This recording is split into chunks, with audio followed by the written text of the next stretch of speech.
राधा स्वामी राधा राधा स्वामी दयाल की दया, राधा स्वामी सहाय, राधा स्वामी। प्यारी साध संगतियों, जितने सत्संगी बहन भाई सत्संग लाभ के लिए उपस्थित हुए हो, शांति से बैठ के सत्संग लाभ उठाएं। सबसे पहले तो आज जिस दिन की खुशी में आप एकत्रित हुए हो, उसकी आप सबको बहुत बहुत शुभकामनाएं, मंगल कामनाएं। ये नव वर्ष आपके लिए, आपकी सेहत के लिए, आपके परिवार के लिए, सबके लिए सुख देने वाला, सम्मति देने वाला, आपको तंदुरुस्त और स्वस्थ रखे, हर दिन आपको नई से नई खुशियों से आपके जीवन को भर दे। ऐसी कामना के साथ मैं आप सबके लिए मंगल कामना करता हूं कि आप सदा सुखी और खुश रहो। नव वर्ष आपके लिए नए नए शुभ, अच्छे और खुशी देने वाले संदेश लेके आए। अब बीता हुआ कल था, जिसको अलविदा हम कह चुके। अनेक प्रकार के अनुभव हमें उसमें हुए होंगे। जीवन में समय के साथ, परिस्थितियों के साथ हमारा स्वभाव भी बदलता रहता है। कभी दुख, कभी सुख, कभी गम, कभी खुशी, कभी लाभ, कभी हानि, कभी लड़ाई झगड़ा, तो कभी और दूसरे प्रकार के बर्ताव और व्यवहार में हम गुजरते हैं। परंतु अगर उनमें पीछे मुड़ के देखेंगे या उनमें हम खो जाएंगे तो हमें कुछ लाभ मिलने वाला नहीं है। पीछे जो समय था वो अब वर्तमान काल है, अब भूतकाल में जा चुका है, बीत चुका है। अब उसको याद करने से फायदा नहीं। अब तो यह है कि जो आगे की है उसका हम सुधार करें। हर दिन, हर घड़ी, हर पल, हर महीना और वर्ष नए नए संदेश लेके आता है। देखते देखते समय गुजर जाता है। जिस उद्देश्य को लेके हमें चलना था, उस उद्देश्य से भी हम भटक जाते हैं। भटकाव का कारण है संसार के पदार्थ, हालात और समय। इसीलिए बात बात पे हमने सुना होगा, कितनी बार कहते हैं कि समय बलवान होता है। काल कहते हैं हम, काल, समय एक ही चीज है, वक्त। जिस वक्त में अच्छा हो जाता है तो कहते हैं कि बड़ी शुभ घड़ी थी। जिस वक्त में कुछ खराब होता है तो कहते हैं कि बहुत खराब वक्त था। लेकिन वक्त के साथ हमारा कर्म काम करता है। कर्म को बनाने और सुधारने के लिए हमें जो कर्म की व्याख्या करना जानता है और कर्म को सुधारने का तरीका बता सकता है, उनकी शरण में जाना चाहिए। और उनके कहे अनुसार अगर हम काम करते हैं तो निश्चित रूप से हमारी सारी विपत्तियां दूर हो जाती हैं, कुमति हमारी भाग जाती है और सुमति आती जाती हैं और सद्गुणों से भर जाते हैं। आशाएं, निराशाएं तो तब आदमी का पीछा करती हैं जब इंसान कामनाएं बना लेता है, आशाएं ज्यादा कर लेता है, इच्छाओं की तरफ भागना शुरू कर देता है। उनकी पूर्ति जब नहीं होती है तो इंसान दुखित हो जाता है। लेकिन समय के साथ जो काम हम बचपन में करते थे वो जवानी में नहीं किए, जो जवानी में कर सकते थे वो ढलती उम्र में नहीं कर सकते, और ढलती उम्र में जो नहीं कर सकते थे वो बुढ़ापे में तो कर ही नहीं पाते। इसीलिए जिन लोगों ने अनुभव किया उन्होंने ये बताया कि समय रहते हुए अगर हम अपना काम नहीं कर पाते हैं तो फिर कुछ भी बनने वाला नहीं है। लेकिन बड़े भाग्यशाली हैं हम कि हमें वो नाम मिला, गुरु की शरण मिली, सत्संग मिला, सुधार करने का इससे अच्छा और कोई समय और अवसर कभी आना भी नहीं है। कल अपने एक पत्रकार महोदय ने सवाल किया मेरे से, कहने लगे कि राधा स्वामी मत में अनेक डेरे, अनेक गुरु हो गए, क्या वो सब अलग अलग हैं? क्या उनके नियम अलग हैं? एक दूसरे से मिलते क्यों नहीं? मैंने कहा कि डेरे कितने भी हो जाएंगे, ये तो स्वामी जी महाराज का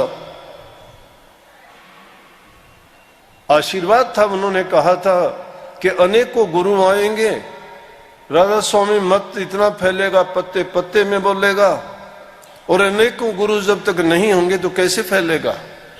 एक पिता के कितने पुत्र होते हैं, लेकिन उससे उनका वंश तो नहीं बदल जाता ना। जब भी हम बोलते हैं तो उनके दादा परदादा का नाम लेके कहते ये उनकी संतान है। मैंने कहा हमारे सिद्धांत और नियम है वो किसी से भिन्न नहीं है। अगर सत्य सनातन धर्म को भी अगर मानने वाले हैं तो हम उसी पर खरे उतरते हैं, लेकिन हमारा करनी करने का तरीका, हम करनी को बड़ी मानते हैं। जो इंसान करनी नहीं करता है और बातें बनाता रहता है तो शेख चिल्ली के सौपन देखने से इंसान की कामनाएं पूरी नहीं होती। कामनाएं वही करो जो तुम्हें सुख देने वाली हैं, तुम्हें विचलित ना करें और तुम्हारे सिद्धांतों और नियम से भी ना गिराएं। ऐसी कामनाएं पाल लेने से जो हमें अपने सिद्धांतों से, अपने नियम से और हमारी नैतिकता से गिरा देते हैं, उन कामनाओं के पीछे भागने से तो ये गति होती है। कोई गुरु को छोड़ता है, कोई धर्म को छोड़ देता है, कोई भक्ति के मार्ग से ही नदारद हो जाता है। राधा स्वामी मत की खूबी है, वो चाहे ब्यास में हो, चाहे आगरा में हो, चाहे दिनोद में हो, चाहे वो मथुरा में हो, चाहे दिल्ली काशी में कहीं भी हो, हमारे नियम वही हैं। ध्यान करने के तरीके, सुमन का तरीका, ध्यान का तरीका, भजन करने के तरीके वही हैं। अभ्यास करने का, हम योग को भी मानते हैं, हम तप को भी मानते हैं, हम सुमन को भी मानते हैं। हमारा ज्ञान मार्ग भी है, हमारा योग मार्ग भी है और हमारा तप मार्ग भी है। ये सारी की सारी चीजें, ये अलग बात है कि हमने तरीका थोड़ा अलग, चाहे कोई भी इनमें से जो आध्यात्मिक के रास्ते पे चलता है वो इन जो हमारे रूहानी दर्जे हैं, चाहे वो किसी ऊंचे दर्जे का नाम देता हुआ हो या थोड़ा ऊंचे का देता होगा या सभी दर्जों के नाम देते होंगे, कोई 5 देगा तो भी वही रास्ता है, कोई 1 देगा तो भी वही रास्ता है, अलग नहीं है हमारा। ये अलग अलग जगह तो इसलिए रखे गए हैं आश्रम ताकि सत्संगियों को दूर ना जाना पड़े। वही ज्ञान, वही ध्यान, वही अभ्यास, वही शिक्षा उनको सुलभ आसानी से पास में मिल जाए। मतलब तो जीव के कल्याण से है। जीव का कल्याण तो तभी होगा ना कि वो सही रास्ते पर चले। हम इंसान को व्यक्तिगत जीवन के सुधार से लेकर पारिवारिक जीवन में कैसे रहा जाए और समाज में किस प्रकार का बर्ताव करे, इंसान सब प्रकार से परोपकारी हो, परहितकारी हो, अच्छे गुणों से भरपूर हो, चोरी, छल, कपट, बेईमानी और दुष्कर्मों से जो दूर रहे, वही हमारे मत के काबिल है। जो इन चीजों में बरतता है वो चाहे किसी भी मत का हो, किसी मत का नहीं है और ना ही किसी ऐसे गुरु का ये उपदेश है। हर दिन एक नया संदेश लेके आता है। हमें संकल्प लेना चाहिए। देखते देखते उम्र गुजरती जाती है, पल पल करके जाती है, उसकी कीमत समझो। करनी करो, करनी बड़ी है। इसीलिए कही भी है, स्वामी जी महाराज ने कही, ये करनी का भेद है नहीं बुद्धि विचार। हम ज्ञान मार्ग से अलग नहीं है, ज्ञान मार्ग है, हम पूर्ण रूप से ज्ञान मार्ग को मानते हैं। योग भी है हमारा, हम सूरज शब्द के योग को अपनाते हैं। तप है हमारा, साधना है हमारी, सुमन भी है हमारा और ध्यान भी है। सभी तरीके जितने भी जिनके अलग अलग नाम से कहे जाते हैं, हमने सब एक में ही शामिल कर दिए स्वामी जी महाराज ने। इसीलिए उनको मालिक के कुल का अवतार कहा गया। और उनकी जितने भी उनके बाद में आने वाले गुरु जो हुए, उनकी आज्ञा, उनके उपदेश और उनके आशीर्वाद से वही शिक्षा का प्रसार किया। मिशन नहीं बदला किसी ने भी, जो बदला वो रहा ही नहीं, उनका गिरावट आई उनमें गिरावट आई। लेकिन जो सच्चा और सही मत है वो सही रास्ते पे चलता है, क्योंकि ये बुद्धि का काम नहीं है। बुद्धि की बातें तो आदमी कुछ दिन तो चला लेगा, लेकिन कुछ दिन के बाद कितने गुरु ऐसे आए दुनिया में, अमेरिका जैसे देशों में जाके डंका बजा दिया। उन्होंने सारी छूट कर दी, कहीं भोग से योग, कहीं योग से भोग, कहीं कुछ का कुछ कहा तो कहीं कुछ का कुछ कहा। बुद्धि की चीजें नहीं चली, कुछ दिन चली, लेकिन उसके बाद धराशायी हो गई। राधा स्वामी मत में गिरावट नहीं आई, राधा स्वामी मत फैलता ही चला गया, बढ़ता ही चला गया। इसमें दखल देने वाले निकलते चले गए, लेकिन जो सही और सच्चे रास्ते पे चलने वाले थे, वो उनमें कोई बाधा, कोई रुकावट नहीं आई। वो फलते फूलते रहे, बढ़ते रहे। आज दुनिया में देखो, राधा स्वामी मत बुद्ध धर्म के बाद दूसरे नंबर पे है। चाहे वो नाम कहीं से भी हो, चाहे दिनोद से हो, चाहे वो ब्यास से हो, चाहे वो आगरा से हो, चाहे दिल्ली से हो, किसी भी नाम से हो, लेकिन है वो राधा स्वामी नाम से ही।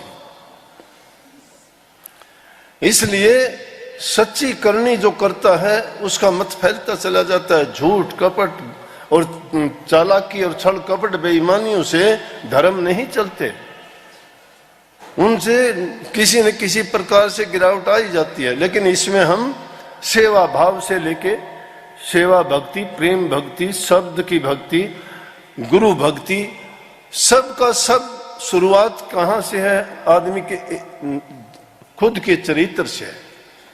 हम इंसान को पहले कहते हैं कि वो एक अच्छा चरित्रवान बने, अच्छे गुणों को अपनाए।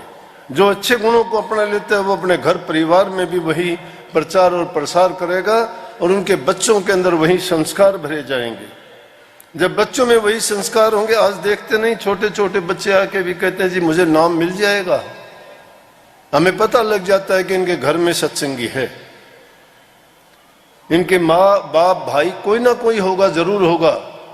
उनमें से दोनों में से नहीं तो एक तो जरूर होगा। लेकिन हमारे समाज में कुछ ऐसी हालात ऐसे हैं कि अनपढ़ता के कारण कहो, भोलेपन के कारण कहो, गरीबी के कारण कहो, या नासमझी के कारण कुछ लोग ऐसे हैं कि उन बुराइयों में फंसे बैठे हैं। शराब वगैरह की लत लग जाती है और उस बुराई के में फंसने के कारण वो खुद तो जाते नहीं हैं, अब दूसरों को, घर वालों को भी नहीं जाने देते।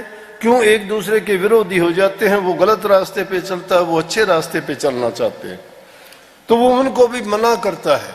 ये माताएं बहनें परेशान हो जाती हैं, कहती हैं कि अगर हम सत्संग में जाएं या हमारा घर वाला भी आ जाए तो उसकी बुरी आदतें छूट जाएं। कई बार तो छोटे बच्चे भी आके जब उन ऐसे लोगों की बात करते हैं तो रोना आ जाता है कि देखो, एक नादान बच्चा भी ये समझता है कि बहुत बुरी चीज है। हम उनके कारण कैंसर जैसी बीमारियों से जूझते हैं। हार्ट अटैक जैसी बीमारियां छोटी छोटी उम्र में क्यों होती हैं? खान पान गए, नशे और विकारों में पड़ जाते हैं। अगर इंसान इन चीजों से बच जाए तो उसका शरीर स्वस्थ रहेगा। जिसका शरीर स्वस्थ है उसका मन भी स्वस्थ है, मन स्वस्थ है उसकी बुद्धि ज्ञान विवेक भी सही काम करेंगे, तो उनको किसी प्रकार की गिरावट या दुख नहीं उठाने पड़ते। इसलिए ये सोचने का नहीं, ये करनी का मार्ग है। करनी क्या है कि इंसान अच्छे गुणों को अपना के उस सच्चाई के रास्ते पे चलता जाए। अपने मन को ऐसे सीमित करके उस दायरे में रखे, गुरु की आज्ञा में। जो गुरु उनको उपदेश करता है उनकी बातों को मानता हुआ चला जाए तो उसको कोई दुख और कष्ट और कलह नहीं होगा। लेकिन हम उसको छोटे मायने में लेते हैं कि गुरु के पास जाओ कि हमारी रोग बीमारी ठीक हो जाएगी। अरे ये आदमी के शरीर है तो शरीर में बीमारी भी लग जाएगी, मौसम का असर है, खाने पाने का भी है, पानी कहीं खराब होता है, कहीं खाना खराब हो जाता है, कहीं किसी दूसरे से बीमारी लग जाती है। ये कोई बात नहीं है। सबसे बुरा रोग जन्म मरण का लगा हुआ है इस जीव को। उस जन्म मरण के जीव से छुटकारा पाने के लिए संतों के पास जाते हैं, और जब संतों के पास गए और तुमने रास्ता जो सही अपना लिया, अगर तुम्हें नुकसान होगा तो परवाह नहीं है। ये अब कितने नाम लगाए इन्होंने कि अगर भैया कष्ट होता है तो होने दीजिए। कितनी अच्छी बात कही कि लगा रही है मेरा प्रेमी भाई। अरे प्रेमी भाई, तो लगा रहने का मतलब है लगन में लगन लगाना। उस लगन में प्रेम भी आ गया, उसमें इंसान का लगाव जो है वो कैसा होना चाहिए कि उसको अगर हालात कभी कभी विपरीत आ जाए तो घबराना नहीं, अच्छे आ जाए तो उसमें भी ज्यादा उसको अभिमान करने की जरूरत नहीं। अगर अच्छा हो जाता है तो शुक्राना करना चाहिए, शुक्र है मालिक का कि ये अच्छा समय दिया, खुशी का मौका दिया। अगर कभी थोड़ा बहुत परेशानी आ जाती है तो उसके लिए दुआ करनी चाहिए कि मालिक ये वक्त भी गुजर जाएगा, इस बुरे वक्त को भी गुजार देना आप आपकी रजा। तो सत्संगी जो होगा, जो भी नाम का अभ्यास करता है, सुमन करता है, ध्यान करता है और गुरु पर जिसका यकीन है, वो इन दोनों परिस्थितियों में कभी ना तो घबराता है ना अभिमान में आता है। ये सच्ची भक्ति का रास्ता है। बड़े बनने के लिए ये नहीं है कि तुम बड़े बन के जाके बैठ जाओगे, बड़े नहीं, बड़े तो बड़े काम करने से बनता है। एक छोटी सी कहानी बताऊंगा। अमेरिका का राष्ट्रपति जॉर्ज वाशिंगटन राष्ट्रपति भवन से निकल के एक दिन गया कि देखूं कहीं कोई काम चल रहा था। चलते चलते रास्ते में देखा तो 4-5 मजदूर एक पत्थर को उठाने का काम कर रहे हैं, लेकिन उनसे काम नहीं होता, वो उठता नहीं है, भारी है। और पास में उनसे जो काम लेने वाला था, उनका सुपरवाइजर कहो या मालिक कहो, वो खड़ा वहां देख रहा था।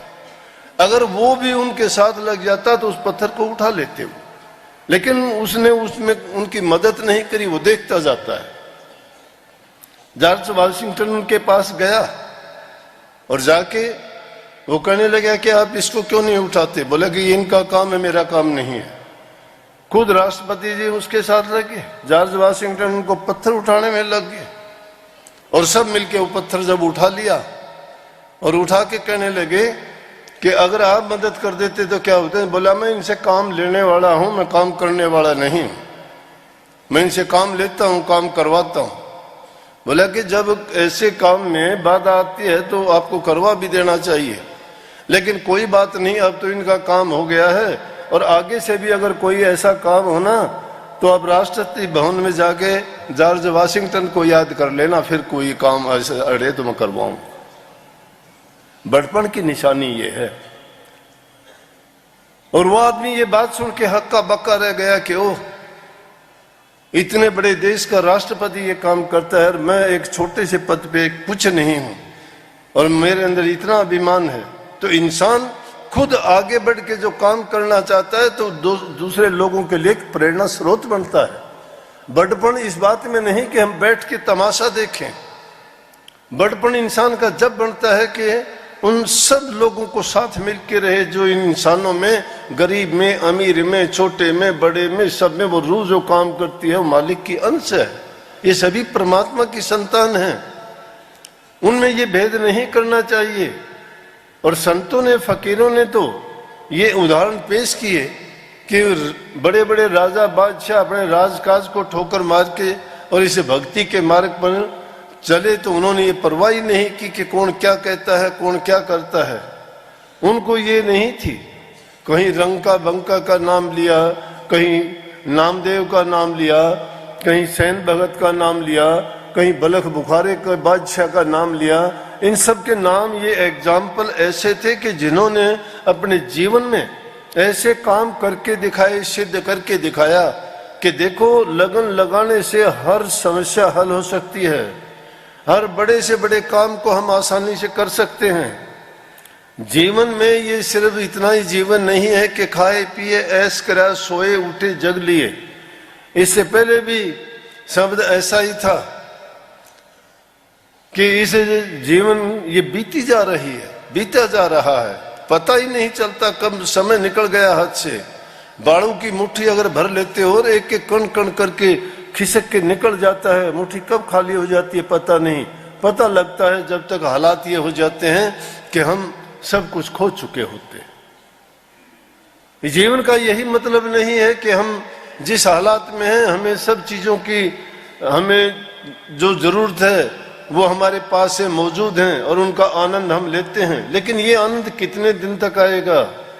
जो इन हालात से गुजरे हैं उनके जरा पूछ के देखिए। जिन जो संत त्रिकालदर्शी हुए, जो उस मालिक का संदेश लेके आए, वो जीवों को बहकाते नहीं बल्कि स्पष्ट रूप में उनको दर्पण दिखाते हैं कि देखिए ये समय सबके साथ ऐसा होगा और अगर आप इससे चूक गए तो फिर कुछ नहीं मिलना, फिर वही 84, फिर वही दुख, फिर वही जन्म मरण, वही रोग, वही बीमारी, वही लगन। किससे लगाई हमने? दुनियादारी से लगाई। अगर लगन हम नाम से लगाते, गुरु से लगाते तो हमारा कल्याण होता, लेकिन गुरु से लगन हमारी कच्ची होती है, नाम से कच्ची होती है। और मैं तो कहता हूं कि वो भागी लोग हैं जिनको राजस्व मत मिला, परंतु जो लोग ये नाम लेके दुष्टता और धृष्टता करते हैं उनका लेखा मालिक लेगा, बच नहीं सकते। ये श्राप नहीं है जो, क्योंकि ये कर्म का फल है। जो इंसान अपना कर्म बना लेता है, बोलते ही करते ही कर्म बन जाता है, उसका कर्म फल बन गया, उसका बीज बन चुका है।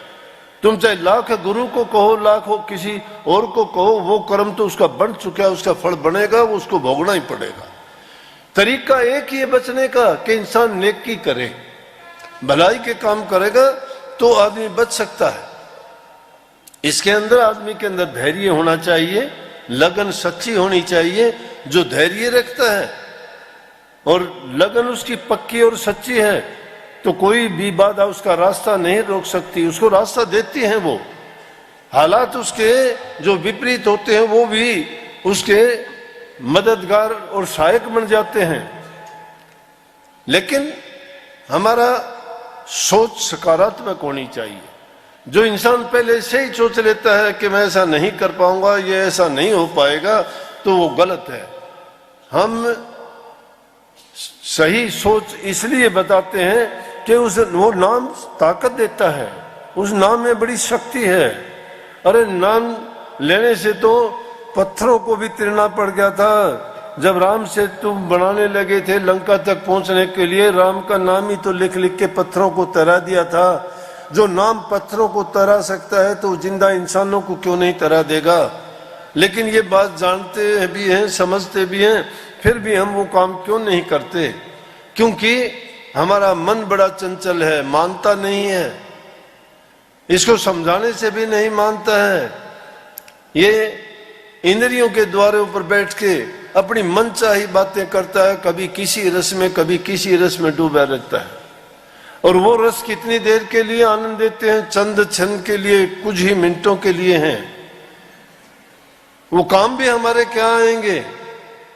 एक दिन इस शरीर की मिट्टी बन जानी है। 5 तत्व कहते हैं, जब शरीर इंसान का पूरा हो जाता कहते 5 तत्वों में विलीन हो गया, तो 5 तत्वों से बना था उसी में विलीन हो गया। ये जीवात्मा को कोई नहीं कहता विलीन होगी। जीवात्मा तो अपना कर्म भोगने के लिए इस संसार में आती जाती रहती है। इसलिए इस शरीर की, कबीर साहब कहते हैं, कबीर काया खोटी कभी माड़ी कभी मोटी, शरीर की क्या चिंता करना। लेकिन शरीर की चिंता ये करना, स्वस्थ रखो इसको, स्वस्थ होना चाहिए। चीजों का त्याग, जो अनवांछित चीजें जिनकी हमें जरूरत नहीं उसका त्याग करना चाहिए। जरूरत के मुताबिक सभी चीजों का उपयोग और प्रयोग करो। जब तक शरीर तुम्हारा कोई चीज की कमी महसूस करता है तो कोई भी काम अच्छी तरह से नहीं कर सकता। महात्मा बुद्ध ने भी ऐसा किया था। उनको ऐसी लगन लगी थी कि उन्होंने सोचा कि मैं इस चीज को पाके, क्योंकि पहले उन्होंने एक वृद्ध आदमी को देखा, फिर उन्होंने एक बीमार आदमी को देखा, फिर उन्होंने एक मृत आदमी को देखा, तो समझ में आया पूछने से कि इंसान की आखिरी मंजिल यही है। क्यों मरता है इंसान, कैसे पैदा होता है, कौन सी ऐसी चीज है जो उसको इस हालातों से गुजारती है। और इसी चीज को खोजने के लिए महात्मा बुद्ध ने बड़ा तप किया, बड़ी साधना की, ऐसे ऐसे काम किए कि शरीर को सुखा के पिंजर कर लिया। उसके शरीर की हड्डियां गिन सकते थे, मांस और खून का काम नहीं था, सिर्फ चमड़ी और हड्डियां रह गई थी। एक पेड़ के नीचे बैठे बैठे उसमें इतनी हिम्मत नहीं थी कि चल फिर 20 के, और एक सुजाता नाम की लड़की ने उसको ज्ञान दे दिया। कबीर साहब ने तो उसको ये कहा कि बम्बी मत पीटे बावरे सर्प न मारा जा, बम्बी किसी को ना डसे सर्प सभी को खा। किस ये शरीर एक बम्बी है, एक सांप रहने का घर है। इसके अंदर सांप कौन बैठा हुआ, मन बैठा हुआ है।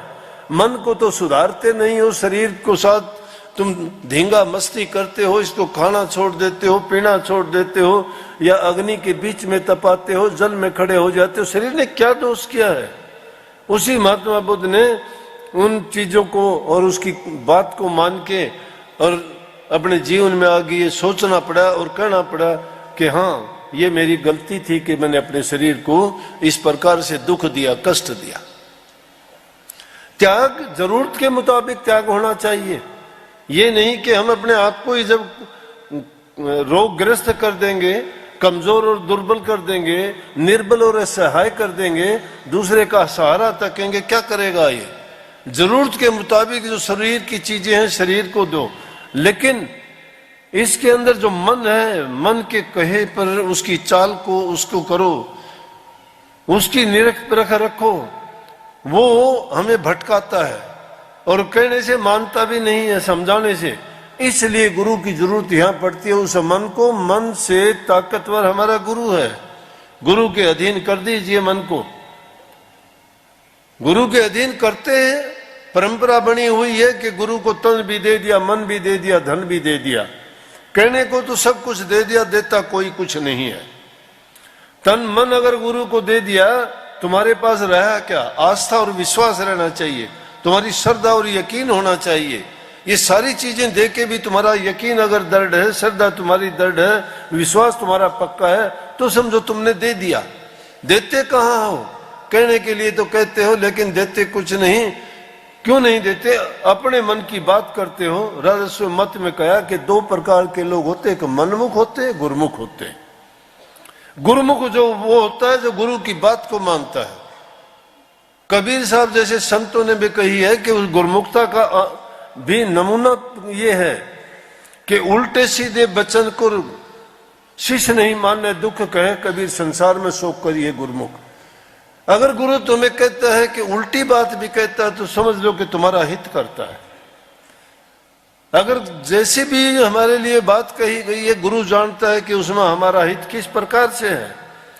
हम तो अपने मन की बात करते हैं, तो हम तो क्या करेंगे, उसमें हमारा लालच होगा, उसमें हमारा स्वार्थ होगा, किसी न किसी रूप में उसके अंदर हमारी लालसा, हमारी कोई न कोई स्वार्थ भरी चीज छिपी हुई है। लेकिन गुरु निस्वार्थ है, गुरु को कोई लालच नहीं है। गुरु ने कोई किसी को दुख नहीं देना, उनको सुखी करने के लिए ही तरीके बताते हैं, उनके लिए उपदेश और आदेश करते हैं। तो गुरुमुखता का पहला उदाहरण ये दिया कि तुम दुनियादारी की तरफ से पीठ फेरो और गुरु की तरफ सन्मुख हो जाओ। जो गुरुमुख होगा वो गुरु की बात को मानेगा, चाहे वो बात झूठी है, चाहे सच्ची है, चाहे वो कैसी भी है। शिष्य उसको अपने लिए मंत्र मान के कहेगा कि मेरे लिए ये हितकर बात कही है। लेकिन मनमुख उस बात पर इतबार नहीं करेगा। वो तो सोच लेगा कि गुरु तो मेरे साथ छल करता है, कपट करता है, धोखा करता है, बेईमानी करता है। गुरु अगर छल कपट और बेईमानी करता है, वो हमारे नजरिए से सोचते हैं। गुरु उस बात को दूसरे तरीके से करना चाहता है, जिस तरीके से भी उसको समझाना चाहता है वो समझ लेगा। ऐसा हुआ। स्वामी विवेकानंद के पास उसका शिष्य गया एक, और वो शिष्य जाके कहने लगा कि जी मैं भी आपकी तरह से हिंदुस्तान की संस्कृति को, सादगी को और यहाँ की परंपरा और रीति रिवाजों का प्रचार अमेरिका में आपकी तरह जाके करना चाहता हूं, बिल्कुल सादे जीवन से। विवेकानंद जी ने कहा कि बाद में बताऊंगा, दूसरे दिन फिर गया वो। सोचा उसने कि ये तो विवेकानंद जी ने कोई खास जवाब नहीं दिया, हो सकता है ये खुश नहीं है मेरे से। उन्होंने फिर कहा, जी तो मैं वहां अमेरिका में जाना चाहता हूं, मैं आपको यकीन दिलाता हूं बिल्कुल मैं अपनी परंपराओं के अनुसार रहूंगा, वहां के किसी लोभ लालच या बुरी संगत या कोई भी ऐसा काम नहीं करूंगा कि जिससे ये लगे कि भाई मैंने अपने परंपराओं के विरुद्ध काम किया है। बोला कि अच्छा सोच के बताऊंगा। उसने सोच लिया कि गुरु ने कुछ बताना ही नहीं है, इनको कहना ही नहीं है, ये जाने ही नहीं देंगे, विवेकानंद जी खुश नहीं है तेरे वहां जाने से। लेकिन फिर भी तीसरे दिन जाके कहे, जी आपने कहा था सोच के बताऊंगा, क्या आपने उसके बारे में कुछ फैसला किया? बोले हाँ तू जा सकता है। बोला जी ये बात आप पहले भी मुझे कह सकते थे। बोला पहले कहने में थोड़ा फर्क था, मैं तेरा संयम धैर्य और तेरी सहनशीलता देखना चाहता था।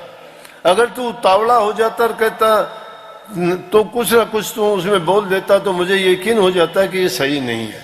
लेकिन मैंने ये धीरे से और बड़े दूसरे तरीके से तेरी धैर्य की परीक्षा ली है और तू उसमें सफल है, तू जा सकता है, इसमें कोई संदेह नहीं है। इस प्रकार से गुरु हर प्रकार से शिष्य की निरख परख करता है, छोटी छोटी बातों में ही कर लेता है। शिष्य नहीं समझता कि उनके साथ कैसे और क्यों ऐसा हो रहा है, हाँ गुरु जानता है। और जब वो जांच लेता है कि ये इस काबिल है या नहीं है, इसलिए दो रास्ते हैं। जब गुरु को हमने तन दे दिया, मन दे दिया, धन दे दिया, तो हमारा निजी हमारे पास कुछ भी नहीं है। जब हमारा है ही नहीं, वो गुरु का कर दिया, तो हमें अधिकार नहीं रह गया कि उस धन को मर्जी से बरतें, मन में मन मर्जी के विचार और ख्यालात पैदा करें और शरीर से मन मर्जी के अनुसार कोई भी काम करें। जब भी कोई काम करते हैं तो उसमें ये समझें कि इसमें गुरु की खुशी है कि नहीं, गुरु की आज्ञा है कि नहीं, गुरु ने ऐसा करने की इजाजत दी है या गुरु के वचन के खिलाफ तो नहीं है ये बात। जब ऐसा सोचते हैं तो वहां गुरु का ज्ञान आके खड़ा हो जाता है कि ये चीज इस चीज के विरुद्ध है, अच्छी नहीं है। अरे हम तो संगत में आते हैं, सत्संग करते हैं, रोजाना उपदेश सुनते हैं, लोग हमें सत्संगी कहते हैं ये वहां का सत्संगी है, इसने नाम ले लिया, नाम ले लिया। नाम बड़ी चीज है। लोग कुरेद के पूछते हैं नाम होता क्या है, तुम नहीं बता पाते नाम क्या होता है, कैसे बताओगे नाम का? नाम का कभी अभ्यास नहीं करते, भूले से भी। छोटी मोटी घटनाओं को लेके फिर गुरु के पास जाके खड़े होते, मेरे सिर में दर्द है, मुझे बुखार है, मेरा ये साथ ये हो गया, मेरे साथ वो हो गया। अरे गुरु ने पूरा ज्ञान तो दिया, समझाया तो है। ये दुनियादारी के काम जितने भी हैं ये तुम्हारे हालात के अनुसार पैदा होते रहते हैं। उनको सोच समझ के साथ अगर काम करोगे तो ये ऐसे विपरीत हालात होंगे भी नहीं, होंगे तो ये गुजर जाएंगे। तुम अगर धैर्य रखते हो, शांति रखते हो, सहनशीलता तुम्हारे अंदर है तो गुजर जाता है वो समय। हमेशा एक जैसा खड़ा नहीं रहता, रुकता ही नहीं है। बुरी घड़ी आज की चली जाएगी, ये शुभ घड़ी है, हम यहाँ बैठे हैं, ये शुभ घड़ी भी चली जाएगी, ये रुकने वाली नहीं है। वक्त के तो पहिए लगे हुए, गुजरता जाता है। परंतु हमें उस भाव में नहीं बहना चाहिए, हमारे उद्देश्य को सामने रखना चाहिए। इंसानी जीवन का फर्ज ये है कि हम इस जीव के कल्याण के लिए, इसके हित के लिए और इस जन्म मरण से छुटकारा पाने के लिए, इस काल और माया की जेड़ से निकलने के लिए हमें अपने अच्छे गुणों का त्याग नहीं करना चाहिए। अगर कोई दुष्ट आदमी से टकराव हो भी जाए ना तो वहां धैर्य रखो, शांति रखो, परमात्मा उसको अपने आप संभाल लेगा। तुम्हारा उसमें कुछ नहीं, बल्कि जो उत्पात करता है उसको सजा मिल जाएगी, मिलेगी, क्योंकि उसका नियम बड़ा दृढ़ है, उसके नियम में बदलाव नहीं होता। वहां न्याय का राज है। यहाँ की तरह मन जिस प्रकार से हमारे बदलते रहते हैं, उनका मन नहीं बदलता है। वो किसी की सलाह लेने वाला नहीं है। उसने जो नियम बनाए हैं वो नियम अटल और पक्के हैं। उन नियमों को तोड़ने में तो हम इस मृत मंडल के जीव हैं, क्योंकि हम उनसे बहुत दूर जा चुके हैं और अब उनको पीठ दिखा चुके हैं। तो गुरु उन्हीं की तो याद दिला के कहता है कि तुम उस मालिक को पाना चाहते हो, खोजते कहाँ हो? पत्थरों में खोजते कहाँ हो? पानी में? तुम्हारा क्या खो गया है जिसको ढूंढने के लिए तुम इतने भागे फिरते हो? अगर खोजोगे तो एक बार ठहर के तो देखिएगा, अपने अंदर में जाइए, घुसिए, करते क्यों नहीं ध्यान? ध्यान करोगे तुम्हारा सारा का सारा ख्यालात बदल जाएगा, जीवन बदल जाएगा, तुम्हारे हालात बदल जाएंगे। नाम को समझे ही नहीं, नाम को जाने ही नहीं, नाम का महत्व क्या है। नाम भक्ति सेवा भक्ति के बाद आती है। सेवा भक्ति प्रेम भक्ति से पैदा होती है। सेवा भक्ति और प्रेम भक्ति गुरु भक्ति में छिपी हुई होती है। गुरु भक्ति कभी करते ही नहीं। गुरु भक्ति कहां करते हो? गुरु में तो दोष निकालते हो। गुरु से तो ज्यादा बुद्धिमान हम हैं, बुद्धिमान, क्योंकि हम बुद्धि से काम लेते हैं। गुरु में बुद्धि नहीं है। गुरु से ज्यादा बुद्धि हमारी है, हमारा ज्ञान ज्यादा है, हमारी समझ ज्यादा, अरे अनुभव ज्यादा है। कोई ज्ञान बड़ा नहीं है। ज्ञान के ग्रंथ बड़े बड़े लाइब्रेरी भरी पड़ी है दुनिया की। अंजिल, बाइबल, कुरान, पुराण, वेद, शास्त्र कितने हैं। ज्ञान के अथाह भंडार है। उनमें खोजते खोजते हजारों जीवन बीत जाएंगे तो भी उस ज्ञान को नहीं पाओगे। लेकिन असली ज्ञान को अगर ढूंढना चाहते हो तो अपने अंतर में घुस के देखिए। अपनी आंखों के पीछे तीसरे तिल पे ध्यान जमाइए। गुरु ने जो तुम्हें ध्यान करने का तरीका बताया है, नाम सुमन का तरीका बताया है, शब्द का सुनना, ध्यान का करना और नाम का जाप करना, ये करते करते तुम ऐसे हालात में पहुंच जाओगे जहां पहुंचने के बाद में ना तुम रहोगे ना तुम्हारा कुछ और रहेगा। तुम्हारा ज्ञान की सीमा वहां पे जाके खत्म हो जाएगी, बिल्कुल अज्ञानी बन जाओगे।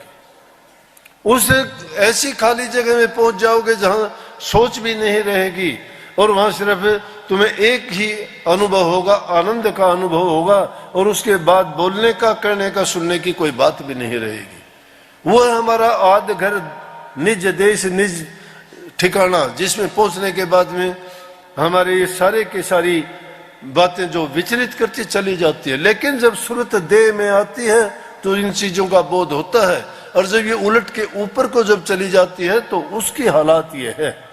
सब संतों ने ये बखान किया, लेकिन उनको सुन के और उन्हीं बातों का गीत बना के अगर गाते हैं तो झूठी है। सच्चाई क्या है? सच्चाई करनी में है। चाहे तुम थोड़े समय में थोड़ा सा समय लगा के भी अगर शुरू करोगे, और जब तुम्हें धीरे धीरे आनंद आना शुरू होगा, लेकिन दोनों नाव में पांव रखना चाहते हो, दुनियादारी की चीजों में बढ़ चढ़ के आगे बढ़ना चाहते हो और भक्ति के रास्ते में भी तुम आगे बढ़ना चाहते हो, तो ऐसा हो नहीं सकता कि जब वो रस छोड़ोगे तो ये रस आएगा, ये रस पाना चाहते हो तो वो रस नहीं आएगा। एक को पकड़ोगे तो ही बात बनेगी।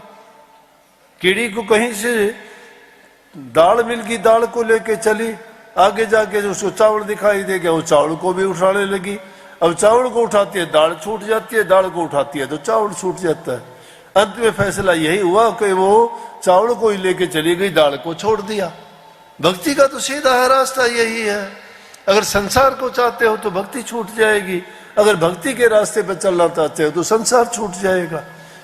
लेकिन संसार में जितने फंसते चले जाओगे, वो मकड़ी का जाल है जिसमें फंसने के बाद में निकलना बड़ा कठिन है। फंसते ही फंसते चले जाओगे और अपना ही ताना बाना बुन के, मकड़ी की मिसाल क्यों दी हमने? अब मकड़ी अपना ताना बाना खुद बनती है और उसी में फंस के उलझ के मर जाती है, बाहर नहीं निकल पाती। इंसान का भी वही कुछ हाल है। जरा समय अगर मिले कभी सोचने के लिए, कभी एकांत में, हर इंसान के जीवन में ऐसी पल आते हैं कि आदमी अकेला होता है, सोचता भी है कि आखिर मैंने जीवन में क्या किया, क्या पाया, आगे चल के क्या होगा। किसी को देखते हो तो वो घटना ऊपर घटाते हो कि अगर मैं बीमार हो गया तो मेरी ये हालत होगी, अगर मैं बुढ़ापा हो गया तो मेरे साथ ऐसा होगा, तो मैं क्या करूंगा। बात सच्ची है, इसमें कोई झूठ नहीं है। जो होगा कर्म का फल है। अगर अच्छा करते चले जाओगे तो परिणाम बुरा नहीं हो सकता। अच्छा काम करोगे उसका नतीजा अच्छा ही होगा, लेकिन बुरे खोटे कर्म जो करता है तो उसका नतीजा अच्छा नहीं हो सकता, परिणाम सामने होगा। वो तो कर्म का परिणाम है, जो करते देखते हो वैसा ही उसमें भी होगा। लेकिन जो इंसान अपना कर्म बनाना चाहता है वो नेक रास्ते पर चले, बुराइयों को त्यागे। अगर तुम भक्ति ना भी कर सकते, कुछ भी ना करो, लेकिन अपने जीवन को पवित्र बनाओ, बुराइयों से बचा लो। जो इंसान बुराइयों से बचा लेगा, मैं कहता हूं ये सारी सिद्धियां शक्तियां तुम्हारे आगे पीछे हम फिरेंगी। ये 3-4 प्रकार की सिद्धियां तो कहते हो वो फलाना आदमी तांत्रिक है, उसने ये कर दिया। अरे तांत्रिक तुम भी हो, तुम अपने इस तंत्र से काम नहीं लेते? दृष्टि की सिद्धि क्यों नहीं करते? आंखें बंद करके ध्यान किया करो, दृष्टि की सिद्धि आ जाएगी। जबान की सिद्धि इसलिए नहीं, बक बक झक झक दुनियादारी की निंदा चुगलियों में फिरते हो, नाम का सुमरण किया करो, वाक सिद्धि आ जाएगी। जो बोलोगे वो नहीं हो तो मेरे पास आ जाइयो। चिंतन शुद्ध किया करो, नाम का किया करो, तुम्हारी संकल्प सिद्धि आ जाएगी। कैसे नहीं आएगी? उदाहरण पड़े हैं इन चीजों की, यही तो महात्माओं के पास और क्या। लेकिन ये नीचे की चीज है, संत इनको तो जगह ही नहीं देते। वो तो कहते हैं कि इससे ऊपर उठो, ये कुछ नहीं है, ये तो मंगती भिखारी और दुनियादारी की ऐसी चीजें हैं जो काल और माया के रचे हुए जंजाल हैं, जीव को लूटते हैं। और दुनियादारी के लोग इनको पाके बड़े समझते नहीं, ये कुछ भी नहीं है। जो इनसे भी बड़ी अच्छी चीज है वो बहुत ऊंचे दर्जों में है, वो असली रूहानियत वो है। ये रूहानियत नहीं, ये तंत्रिक है। ये इस तन से जो क्रियाएं की जाए वो तांत्रिक है, मन से जो किए जाए वो मानसिक है, रूह से जो किए जाए वो आत्मिक है। अब कह देते हो ना तीन लोग कौन से हैं? तीन लोग ये नहीं है कि आकाश लोक, पाताल लोक, पृथ्वी लोक, नहीं, ये लोक नहीं है। लोक तो ये हैं, शारीरिक लोक है, मानसिक लोक है, आत्मिक लोक है। ये तीन लोक है। इन तो तीन लोक से ऊपर जो चौथा लोक है उसका ज्ञान संतों के पास है। वो इस जीव को उस निज देश का भेद देते हैं, और उस देश का भेद जिसको मिल जाता है वो दुनिया में कैसे दोबारा आएगा? जिसको रास्ता मिल गया, मंजिल और ठिकाने का पता लग गया, और उसकी टिकट मिल गई उसको कि कोई रोकने वाला नहीं है। काल, माया और यम तीन ही चीज रोकती है इस जीव को, जगात लेती है इस जीव से। जो जीव ये कार्य करता है उनसे जगात ले लेते हैं कि क्या क्या काम करके तोड़ लेते हैं इनकी जेबों को, कि जो किया है बता समझा। लेकिन वहां हेरा फेरी नहीं चलती, पूछने की जरूरत ही नहीं है, खाली करके भेज देते कि चल तेरे पास कुछ नहीं है। इस जीव की ये हालत है। परंतु जो संतों का जीव है और जिसने संतों के कहे अनुसार नाम की कमाई की है, चाहे वो किसी भी दर्जे और मंजिल तक पहुंचे, कि वो काल और माया के हाथ नहीं आने वाला। वो सतगुरु का जीव है। सतगुरु ने जिस जीव को नाम की बख्शिश की है, अगर उसकी भक्ति में कोई चूक भी आ जाती है तो अगला जन्म, अगला जीवन उसको फिर इंसान का मिलता है। और वो इंसान का जीवन मिलता है, वो फिर करनी करवाता है, फिर गुरु मिलता है, फिर नाम मिलता है, और उसकी आगे से ही फिर शुरू हो जाती है वही कहानी। राजा जड़ भरत की यही तो बात थी। जड़ भरत तप करता था, जंगल में बैठा, एक हिरनी ने बच्चा गिरा दिया।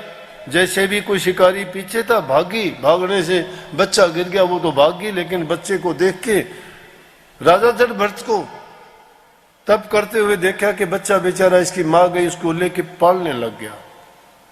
बड़ी दया की, अच्छी बात है, ये परहित है, ये परोपकार है, ये जीव की दया है। उसे दया करते करते, लेकिन ये तो नहीं है कि किसी पर दया करते करते उसका रूप बन जाए हम। ये जिन चीजों के गीत गाते हैं ना जोर शोर से कि काम, क्रोध, लोभ, मोह, अहंकार ये दुष्ट हैं, ये बुरे हैं, ये इंसान को गिराते हैं, अब वो नहीं गिरा, इंसान इनमें गिरता है खुद। ये तो बुरे हैं ही नहीं। इन चीजों की जो जरूरत है ये छोड़नी नहीं पड़ती। इनके स्वरूप को नहीं समझते, हम गलत रूप को समझ के अपना लेते हैं। अगर ये चीजें ही खत्म हो जाती, इंसान का जीवन ही खत्म है, उसकी जरूरत ही क्या है?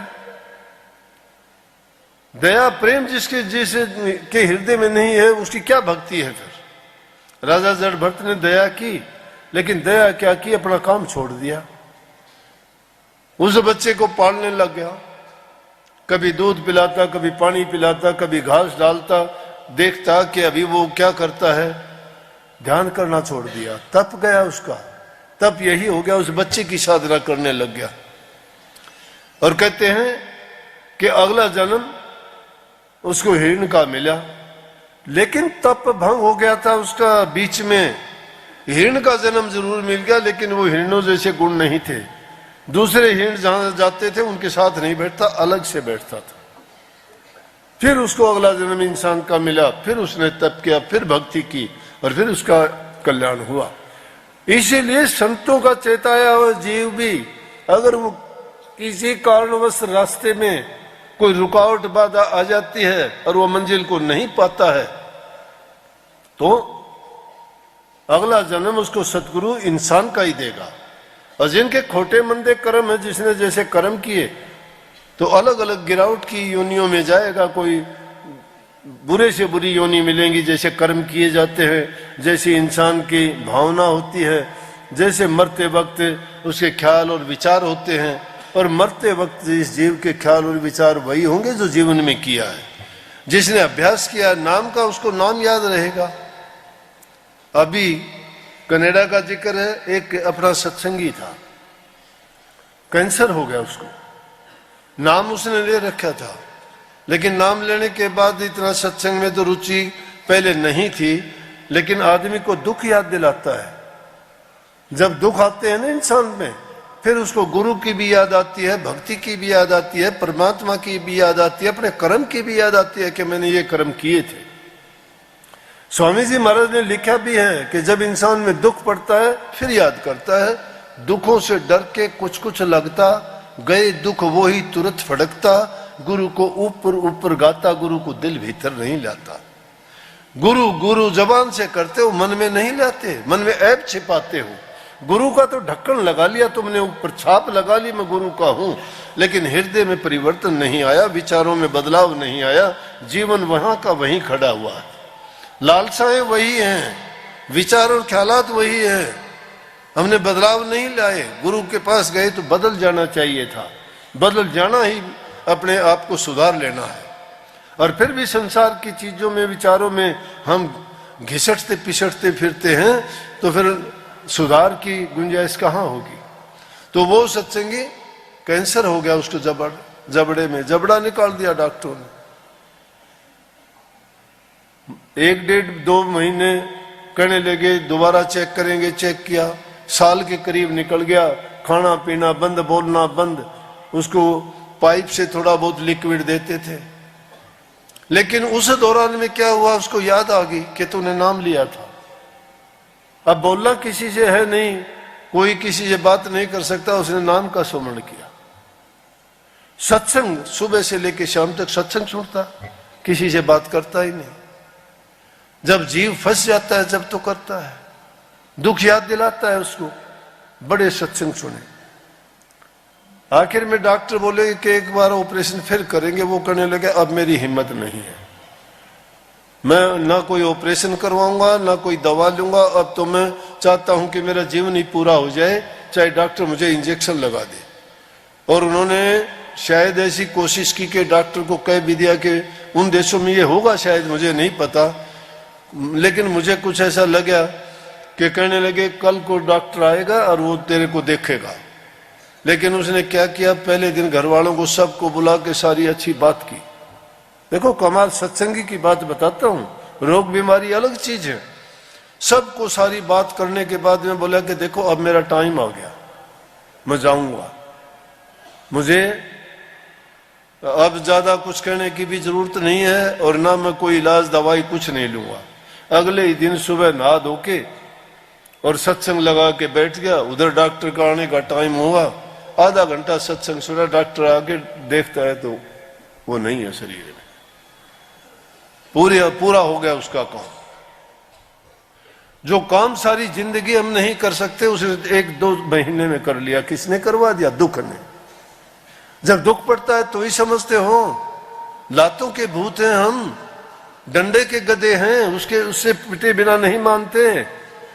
समझाने से और अच्छी बातों को याद दिलाने से नहीं समझते हम, हमारे कान पर जूं तक नहीं रेंगती है, भूल जाते हैं।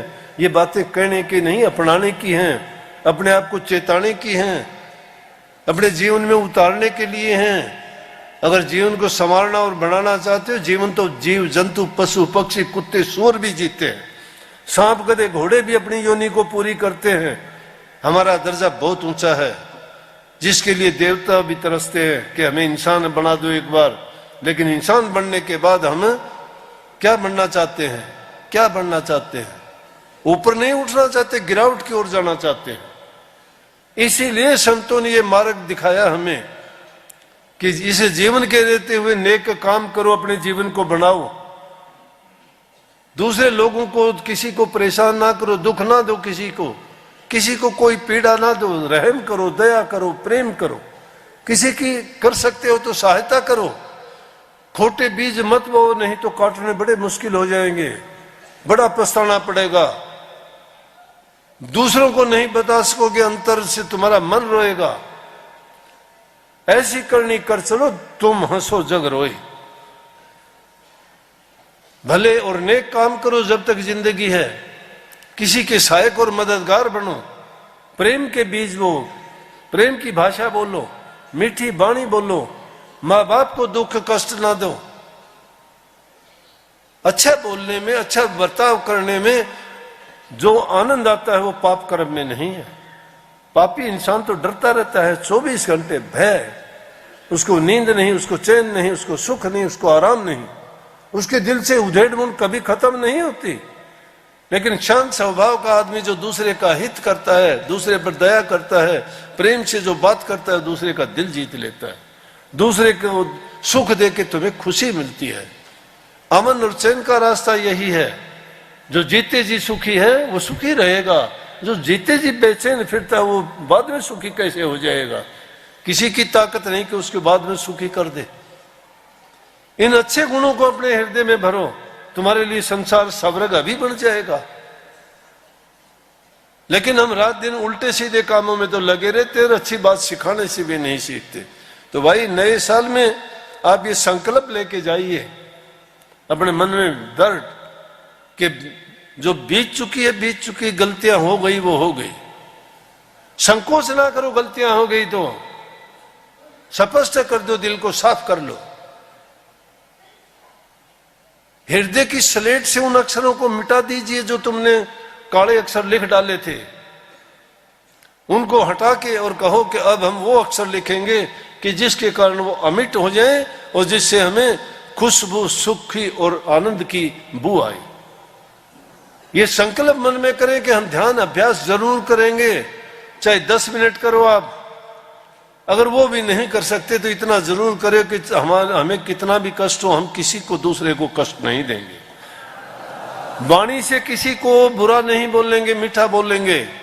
माँ बाप, बूढ़े बुजुर्ग की इज्जत कदर करेंगे, उनकी पूजा करेंगे। सबसे बड़े देवता हैं, उनसे बढ़ के ना गुरु भी नहीं है। कभी सोचते हो तुम्हारे गुरु, तुम्हारे परमात्मा, तुम्हारे पूज्य, तुम्हारे मंदिर, तुम्हारे सब कुछ आस्था तुम्हारे माँ बाप और बुजुर्ग हैं। उनकी पूजा कीजिए, वो खुश होकर तुम्हें आशीर्वाद देंगे, दुआ करेंगे, तुम्हें हर प्रकार की खुशी, आनंद की अनुभूति होगी। तुम्हारे सब दुखों को हर लेंगे वो। उनके हृदय से जो खुशी भरा हुआ आशीर्वाद निकलेगा तुम्हें वो मालो माल कर देगा। इसलिए अच्छा करो और घरों में प्रेम और सुख शांति का वातावरण बनाओ, जिससे तुम्हारा मन अच्छा ही अच्छा करने के लिए हो। ऐसा संकल्प आप इस नव वर्ष में लेके जाएं। 2023 में फिर आपको मैं 2024 में पूछूंगा क्या किया क्या नहीं किया। राधा स्वामी, राधा